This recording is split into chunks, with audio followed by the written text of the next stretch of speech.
సాధించుకున్న తెలంగాణకి ఏదైతున్నదో సారి భారతదేశానికి ఏదైతుందో ప్రజాస్వామ్య పునాదులను ఏర్పరిచినటువంటి ఒక అంబేద్కర్ గారు ఇంకో వైపు చెప్పారు. అటువంటి మహనీయుల స్ఫూర్తితోని ముందుకు పోబడే విధంగా వారు అందించిన రాజ్యాంగ స్ఫూర్తికి అనుగుణంగా ఆ రాజ్యాంగ నిబంధనలను పాటించడం, గౌరవించడం, పరిరక్షించుకోవడం మన బాధ్యత భావించాలనే తలంపుతోని ప్రతి భారత పౌరుణ్ణి చైతన్యం చేయాలనే ఒక పిలుపు మేరకు మరి ఈ కార్యక్రమాలు చేపట్టుకోవడం జరిగింది. ఇక్కడ బాబాసాహెబ్ బిఆర్ అంబేద్కర్ గారి యొక్క విగ్రహానికి ఆరంభమైన ఈ యాత్ర మన జగిత్యాల నియోజకవర్గానికి పరిశీలకులుగా వచ్చినటువంటి ఒక రాష్ట్ర గ్రంథాలయ సంస్థ అధ్యక్షులు రియాజ్ గారు, అట్లాగే మన జగిత్యాల రాయకల్ మండలానికి ఏది ఇస్తుందో జిల్లా పరంగా అబ్జర్వర్ ఉన్నటువంటి శైలేందర్ రెడ్డి గారు, ముఖ్యంగా అల్లీపూర్ గ్రామస్తులు అని చెప్పట్టున్నాను. ఇక్కడంతా రైతు సోదరులు, రైతాంగం అందరూ కూడా గత మాజీ సర్పంచ్ గంగారెడ్డి గారే కానీ వారి తోడు నిలుస్తున్నట్టు ఒక ప్రతి బిడ్డ, ప్రతి కాంగ్రెస్ వాది ఈ కార్యక్రమం ఇంత గొప్పగా జయప్రదం చేసినందుకు నేను అభినందన తెలియజేస్తూ ఈ సమావేశం మనకు ప్రతిజ్ఞ ఉంటుంది. చివరిగా మిత్రులు మీ సలహాలు సూచనలు తీసుకొని చివరిగా ప్రతిజ్ఞ చేయడం వేపంచ క్రీడ అనుకూలంగా ఉంటుందని భావిస్తున్నా. అందరూ అక్కడ కూర్చొని మన యొక్క ఆలోచన విధానాన్ని షేర్ చేసుకుందాం, పంచుకుందామని చెప్పని నేను కోరుకుంటూ దిస్ విల్ కంటిన్యూ. దయచేసి పాత్రికేయ సోదరులు ఏదైతుందో మరి కార్యక్రమం ముగిసిందని భావించకండి. దయచేసి ఇది ప్రతిజ్ఞతోనే ముగుస్తుంది కాబట్టి ఇంకొక అరగంట సేపు గడుస్తుంది. దయచేసి మీ సమయాన్ని, విలువైన సమయాన్ని మాకు కొనసాగించాలని కోరుతూ సెలవు. ఈ బస్సులో ముత్తేపు కైపుంటారు. జై బాబు అంటే మహాత్మా గాంధీ గారు ఏదైతుందో ఈ భారతదేశ స్వతంత్రానికి ఏదైతుందో ఆయన రాజకీయాలకు అతీతంగా యావత్ భారత సమాజాన్ని కదిలించి ఈ దేశానికి స్వాతంత్రం సిద్ధింపజేసింది ఆ బాపూజీ మహాత్మా గాంధీ గారు. కాబట్టి ఏదైతుందో మనం అనుభవిస్తున్న ఫలానికి ఏదైతుందో నాంది పలికింది ఆ బాపూజీ గారు. కాబట్టి ఆ బాపూజీ గారు ఒకసారి తలుచుకోవాలనేటువంటి ఒక ఆలోచనతో మరి వారి పేరు ఈ కార్యక్రమం రూపొందించుకోమని చెప్పి అదే జై భీమ్, జై సంవిధాన్. నువ్వు సాధించుకున్న స్వతంత్రానికి ఏదైతుందో ఆ ఫలాలు అనుభవించే విధంగా భవిష్యత్ తరాలకు ఏదైతున్నదో ఒక రాజ్యాంగం అంటే ఒక దిక్సూచి. మనం ఏదైనా కార్యక్రమం చేపట్టాలంటే ముందుగా మరి ఏ విధంగా ముందుకు పోవాలి, ఒక పంట విత్తనం పెట్టాలంటే, సాగు చేయాలంటే కార్యక్రమం ఏ విధంగా ఆరంభించాలని చెప్పి ఒక రైతు ఆలోచన చేస్తానే. ఈ భారతదేశం పటిష్టంగా నిలబడాలి అనే ఆలోచనతో ఏదైతుందో ఈ భారతదేశం పటిష్టంగా నిలబడటానికి కావలసినటువంటి ఒక ఈ ప్రజాస్వామ్యయుతంగా నిలబడాలి.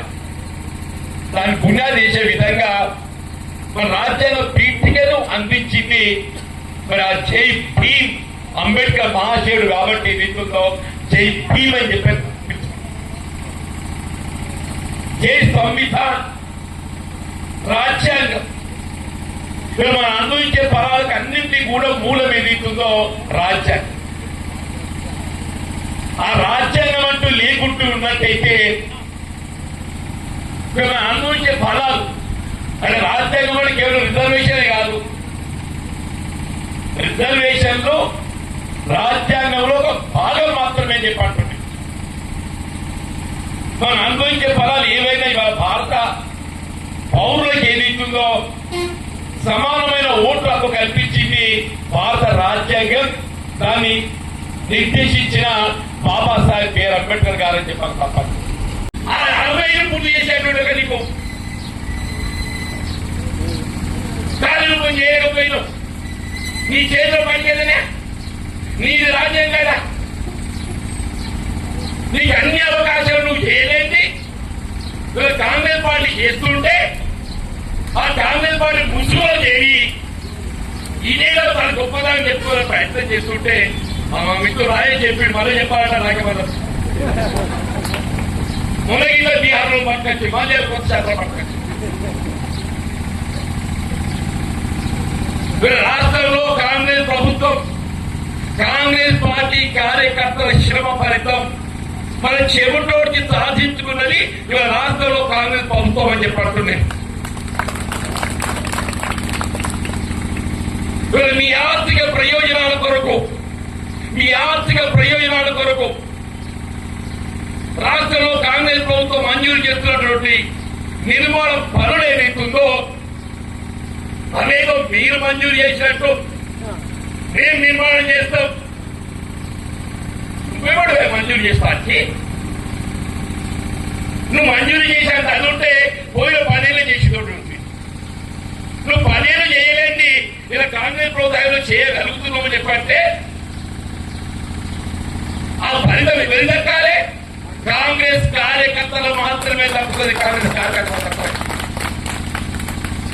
దయచేసి ఏదైతుందో నేను ఈ కార్యక్రమాన్ని రాజకీయ వేదిక కాకుండా కొన్ని వార్తలు మాట్లాడు. రాజ్యాంగ నిబంధనలు కాంగ్రెస్ పార్టీ అంటే మనం ఏం ఆశిస్తున్నాం? రియాజ్ గారు పొద్దున మొదలు 4 గంటలకు లేచి ఇక్కడికి వచ్చినాయి. రాజ్యాంగం పట్ల గౌరవం ఉండడంతో ఏదైతుందో ఈ తెలంగాణ సమాజానికి రాజ్యాంగ విలువలు తెలియజెప్పి ఆ రాజ్యాంగాన్ని గౌరవించాలంటే రాజ్యాంగ నిబంధనలను గౌరవించాలి. ఆ రాజ్యాంగ నిబంధనలు ఉల్లంఘించేవాడికి ఎవడైనా అని చెప్పట్టు నేను ఆ రాజ్యాంగ నిబంధనలు ఉల్లంఘించే ప్రయత్నం చేసేటటువంటి ఎవడైనా కానీ కాంగ్రెస్ పార్టీ పేరెత్తే నైతికత మీకు లేదు అని ప్రయత్నిస్తున్నాను. నిజంగానే కాంగ్రెస్ పార్టీని గౌరవించాలి అని తలస్తే ముందర రాజ్యాంగాన్ని గౌరవించుకునే రాజ్యాంగాన్ని గౌరవించగలిగేటువంటి యొక్క రాజ్యాంగ నిబంధనలు గౌరవించేటటువంటి నైతిక విలువలను నువ్వు కాపాడగలిగినప్పుడు మాత్రమే ఏదైతుందో కాంగ్రెస్ పేరు ఉచ్చరించేటువంటి ఒక నైతికత నీకు ఉంటుంది, లేకుంటే ఉండదు అని చెప్పని హెచ్చరిస్తున్నాను చెప్పండి. దయచేసి ప్రతి వేదిక మాకు ఇవాళ రాహుల్ గాంధీ గారు మార్గదర్శకుడు అని చెప్పండి. రాహుల్ గాంధీ గారి ఆలోచన విధానం మాకు మార్గదర్శకం అని చెప్పండి. భవిష్యత్ తరాలకి ఏదైతుందో రేపు రాహుల్ గాంధీ గారి ప్రధానమంత్రిగా చూడాలి తలంతో ప్రతి కాంగ్రెస్ కార్యకర్త రాకుంఠిత దీక్షతో ఏదైతుందో మనకి ఏం వస్తుందనేది కాదు. 10 ఏళ్ళు పోరాటం చేసిందా ఇంకా ఏమి చెప్తాం? 10 సంవత్సరాలు పోరాటం చేసాం మనం. కావాలంటే ఇంకా 5 సంవత్సరాలు పోరాటం చేద్దాము, రాహుల్ గాంధీ ప్రధానమంత్రి చేద్దాం, మన హక్కులను పరిరక్షించుకుందామని చెప్పంటున్నా, మన హక్కులు పరిరక్షించుకుందామని చెప్పంటున్నా. దయచేసి దానికి అందరూ సిద్ధంగా ఉండాలని చెప్పని నేనైతే సిద్ధమైన మీ సంగతి చెప్పాలి. నేనైతే జీవితం చివరి క్షణం వరకు నా ఏకైక లక్ష్యం ఏదైతుందో కాంగ్రెస్ పార్టీ రాహుల్ గాంధీ గారి ప్రధానంగా చూడాలని తలంపుతోనే మనం ముందుకు పోవాలి. దానికి ఏదైతుందో ఇవాళ సంవిధాన్ ఒక విషయం మాత్రం చెప్తాను.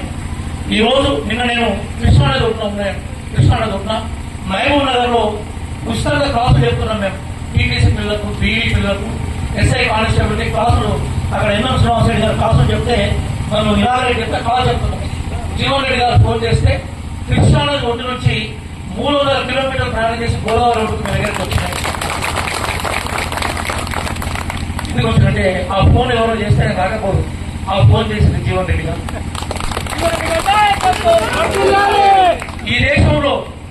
ఈ దేశంలో ఐడియాలజీ బతకాలి, సిద్ధాంతం బతకాలి. సిద్ధాంతం బతకాలంటే జీవన్ రెడ్డి గారి వారి నాయకుల కింద మనం చేయాలి. నేనేం మాట చెప్పడానికి రాలేదు. నేను యూనివర్సిటీ ప్రొఫెసర్ గా, కాంగ్రెస్ పార్టీ రాష్ట్ర అధికార ప్రతినిధిగా, జాతీయ మేనిఫెస్టో, రాష్ట్ర మేనిఫెస్టో రాసిన మెంబర్గా చెప్తున్నాను. సిద్ధాంతం బతకాలి. ఈరోజు రాహుల్ గాంధీ గారు ఎక్కడ పోయినా రాజ్యాంగం పట్టుకొని పోతున్నాడు. ఎందుకు పోతున్నాడు? రాజ్యాంగం బతకాలి. రాజ్యాంగం పోతే ఈ దేశంలో, ఈ రాష్ట్రంలో ఎస్సీలు బతుకుతారు, ఎస్టీలు బతుకుతారు, మైనారిటీలు బతుకుతారు, ప్రధానంగా బీసీలు బతుకుతారు, మహిళలు బతుకుతారు, కులాల పేదలు బతుకుతారు. సిద్ధాంతం బతకాలి. జీవన్ రెడ్డి గారు నాయకత్వం వహిస్తే ఈ వర్గాలకు న్యాయం దొరుకుతుంది. అందుకు సిద్ధాంతం ఎంత బలంగా ఉంటే ప్లాట్ఫామ్ అంత బలంగా ఉండాలి. ఆ ప్లాట్ఫామ్ మీద ఉన్న నాయకులు అంత బలంగా ఉండాలి. కాబట్టి మన సిద్ధాంతము రాజ్యాంగాన్ని రక్షించడం, మన ప్లాట్ఫామ్ కాంగ్రెస్ పార్టీ, మన నాయకులు జీవన్ రెడ్డి.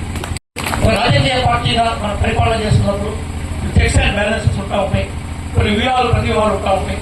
దాని అనుగుణంగా పార్టీ పోతా ఉంటుంది. మరి పార్టీ జెండాలు గుండెలు ఎవరు పెట్టుకుంటున్నారో వాళ్ళకే పార్టీలో ప్రాతినిధ్యం ఉంటుంది, వాళ్ళే పార్టీ నాయకులు. అంత మాధవేశ్వర ఆవేశంగా ఉంటారేం కానీ పార్టీ నమ్ముకున్న వాళ్ళకి మాత్రం న్యాయం జరుగుతున్న విషయం ఒకటే చెప్తాను. ఇక్కడ అధిష్టానంతో ఎప్పటికప్పుడు ఏం జరుగుతుందని చెప్పేదాంట్లో ఇంగ్లీష్ మాట్లాడతా, హిందీ మాట్లాడతా, తెలుగులో మాట్లాడతాం, ఉర్దూ మాట్లాడతాం. కాబట్టి ఏం జరుగుతున్న విషయం మీద ఇంకో మాట్లాడే వాళ్ళు మేము ఉన్నాం. జీవన్ రెడ్డి గారు మనకి కేవలము మీ అందరికీ బేసికల్గా మాజీ మంత్రి, ఎమ్మెల్యే ఈ ప్రాంతం వాడు కాబట్టి మాకు మాత్రం వారు జాతీయ గౌరవం ఉంటుంది. తప్పనిసరిగా జై భీమ్ నినాదం. ఎందుకంటే జై జై జై జై జై భీమ్ ఎందుకంటున్నామంటే భీమరామ్ అంబేద్కర్. భీమ్ అంటే ఏంటి అర్థం ఏంటంటే ఓ విజ్ఞుడా, ఓ ఆలోచన ఉన్నవాడా ఆలోచించమని చెప్పేది. విజ్ఞుడా ఆలోచించేవాళ్ళని మనం భీమ్ అంటాం. ఆలోచించు, ఆలోచన కూడా జై భీమ్. నేను ఆలోచిస్తాను. జై బాబు మహాత్మా గాంధీ ఈరోజు ప్రపంచానికి ఆదర్శం. నేను ప్రపంచంలో చాలా దేశాలు తిరిగినాను. ఆ శ్రీలంక కూడా కొన్ని దేశాల్లో ఉద్యోగాలు చేశాడు. బయటికి పోయి ఎక్కడికి పోయినా గాంధీ పేరు గుర్తుపడతారు, అంబేద్కర్ పేరు గుర్తుపడతారు. ఈ రోజు తమ చెప్పిన ప్రపంచంలో అనేక ప్రజాస్వామ్య దేశాలున్నా కూడా మన ప్రజాస్వామ్యం మనం స్వతంత్రం వచ్చినప్పుడు ఈ దేశం కాలం ఉండాలనుకున్నాం. కానీ దేశం ఇంకా కొనసాగుతుంది. భవిష్యత్తులో జబ్ తక్ సూరజ్ చాంద్ रहेगा, భారత్ మాత तेरा नाम रहेगा और భారత్ దేశ ఎగ్జిస్టెన్స్ रहेगा. ఈ దేశం ఇంత ఐక్యంగా ఎందుకుందంటే ఇది ప్రధానంగా ఈ రాజ్యాంగం ఉంది కాబట్టి ఉంది. కాబట్టి ఇంత రాజ్యాంగం తన వాగ్దానాలు చేసింది. అవి మనం నెరవేర్చాలంటే రాహుల్ గాంధీ గారిని ప్రధానమంత్రిగా చేయాలి, రేవంత్ రెడ్డి గారిని ముఖ్యమంత్రిగా బలోపేతం చేయాలి, కాంగ్రెస్ పార్టీని కాపాడుకోవాలి. కాబట్టి మనకు జై భీమ్, జై బాపు, జై సంవిధాన్ ప్రోగ్రాం వచ్చింది. మీనాక్షి నటరాజన్ గారిని కూడా ఏదో ఒక రోజు నేను జగిత్యాలకు తీసుకొచ్చే ప్రయత్నం చేస్తాను. జీవన్ రెడ్డి గారి వాదన ఎందుకంటే సైద్ధాంతిక పోరాటం ఎక్కడ ఉంటుందో నాయకత్వం కూడా అక్కడికి రావాలి. చివరిగా నేను ముగించే ముందు చెప్పేది ఏంటంటే మీ అందరికీ తెలియని ఒక విషయం చెప్పాను. నేను సామాజిక శాస్త్ర విద్యార్థిని. మీ జగిత్యాల ప్రాంతం ఏదైతుందో ఇక్కడ ఇప్పుడు ధర్మపురి ప్రాంతంలో మన కోట్లింగాలు ఉంటాయి. మొత్తం భారతదేశంలో, దక్షిణ భారతదేశంలో తొలి నాగరికత అక్కడే స్టార్ట్ అయింది. కోట్లింగాల కేంద్రంగా చిన్న రాజ్యం ఉండేది. గోవల, సమగోప, కంపాయన, శివాయన రాజులు పరిపాలించేవాడు. మన దగ్గర మనం రూపాయి అంటాం అందరం. ఎందుకంటామంటే నాణం మీద గోవల అనే రాజు, కరీంనగర్ జిల్లా రాజు, ఆ నాణం మీద తన రూపాయి, తన రూపం, తన ముఖాన్ని దాని మీద ముద్రించుకున్నాడు. నాణం మీద రూపం ఉంది కాబట్టి దాని రూపాయి అంటాం మనం. ఈ రూపాయి అనే పదాన్ని ప్రపంచానికి ఇచ్చింది జగిత్యాల.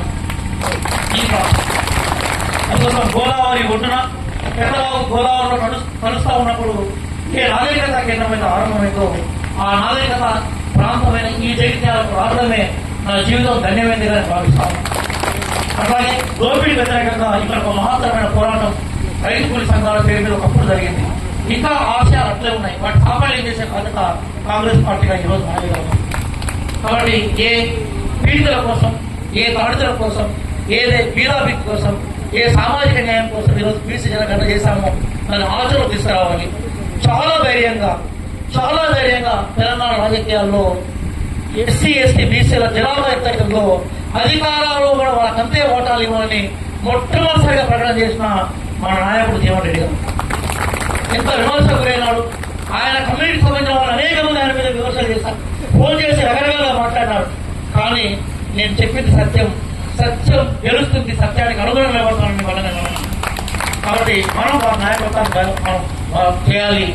జగిత్యాల ఒకప్పుడు మొత్తం తెలంగాణ సమాజానికి ఆ రోజు తెలంగాణ సాయుధ రైతాంగ పోరాటానికి నాయకత్వం వహించిన ఈ ప్రాంతం ఏదైతుందో రేపు జై బాపు, జై భీమ్, జై సంవిధాన్ పోరాటాన్ని కూడా ఈ గల్లీ గావం కరిగలు తిరిగే ప్రోగ్రాం కూడా సంఘీభావం పంపించాలని కోరుకుంటూ, నిజంగా పొద్దుగాలని సహజంగా ఫోన్ చేయగానే కరెక్ట్గా 4 గంటలు లేచినంత పొద్దుగా నేను లేవలేను.